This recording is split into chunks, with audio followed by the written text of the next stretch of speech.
Hi guys, welcome back to part 2 of this video. If you're curious, the first part of this video was my latest up-to-date highly requested acrylic tutorial.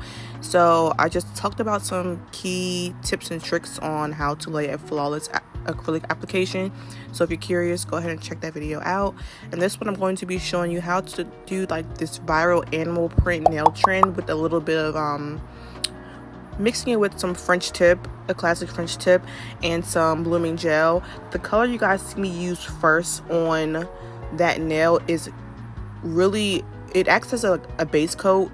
Normally your base coat is clear, but if you want something with a little bit more pigment, a little bit more of a pink tint to it, a nude tint to it, to just bring everything together, which is why I love this color. It really just brings, I think, the nail together. I go in with that, I think the shade is 182 or 189. I'll double check it and leave it in the description for y'all.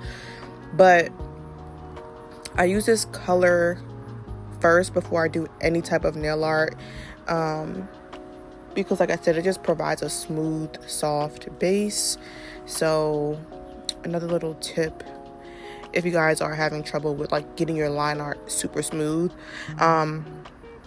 here I did do another color mix. I love color mixing. If you guys watch my videos, you know I am a super fan of mixing colors to specific shades so that you don't have to buy every single color of the rainbow, because gel polish is not cheap. So if you need like a specific shade, add some white to it or add a specific color to it. If you need a purple, you don't have a purple, you can mix colors. I just really am an advocate for that. So here I just mixed this like yellowish color that I had, and I just put a little bit of white in it because I wanted it to be like an off-white. I didn't want it to be like super white, but I didn't want it to be like yellow. So I just put some white in it to dilute it a little bit to make like the perfect eggshell kind of color.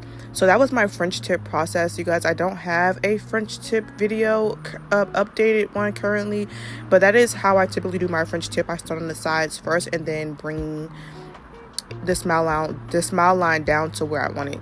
Now to do the animal print, the zebra, I did change my brush. I was using a longer tip brush for my French tip. This one I'm using a short brush, and I'm just picking up a pretty decent amount of that black because you want the brush to have more product on it to create that feathered out look.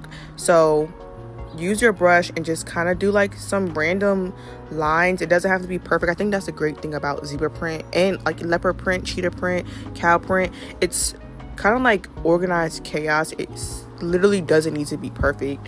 I think the less perfect it looks, the better, in my opinion. And sorry for the background noise. I tend to record all of my voiceovers outside, so yeah, sorry about that. But that's how easy this trend is. I love doing nail art and breaking it down on here so you guys can really see how simple it is. I know sometimes looking at the picture could look a lot, but when you break it down and you're just, not everything has to be super perfect, it just makes it easier. Now to do these 3D flowers, or not 3D flowers, blooming gel flowers, also pretty simple. You are going to need a blooming gel for this though. You can get one from Amazon. You can really everybody sells a blooming gel, so you can get it wherever. And then I use a dotter tool. Some people use a brush. I use a dotter tool because it helps. I just think it drags the product out. So you're going to start off with like a circle first, and then before you move on to the next petal, you want to like kind of drag it,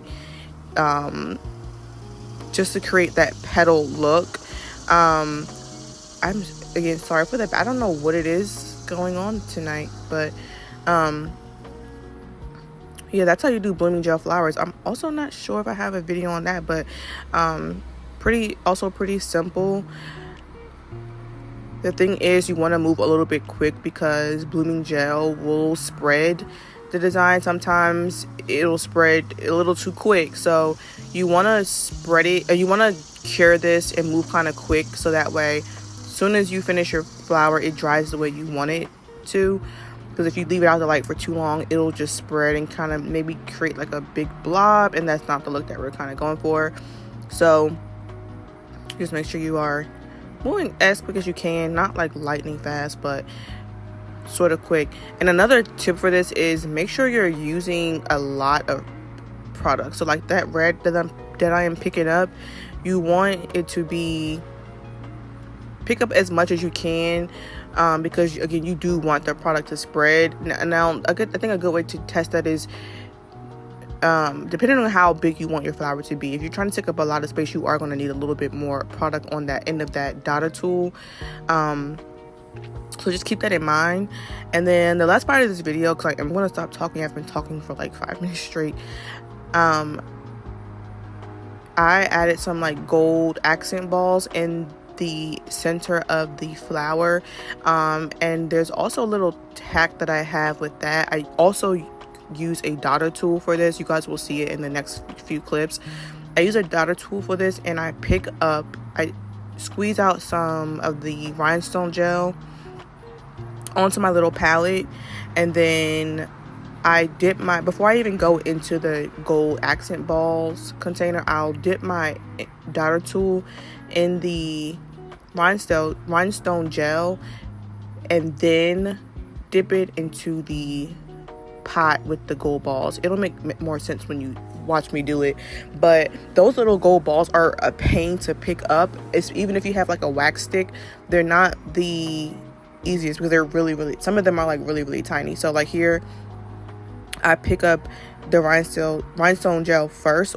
Well, you could put it in the center of the flower first, and then to apply the actual gold ball, I use the dottor tool while there's still the sticky stuff on the bottom, because it just picks it up quicker. There's really you can't pick these up with your finger, again, because they're really tiny. So that's a little hack also that I do. And then the last step for this is to just go ahead and top coat it, and pretty much done. Very simple. Just a little French tip with some nail art, and then pretty much finished. Thank you guys so much for watching as usual, and I do have a few more videos coming out at the end of this week, so make sure you stay tuned. If you haven't watched part 1 of this video, go ahead and take a look at that, and I will see you guys at the end of the week. Happy Monday.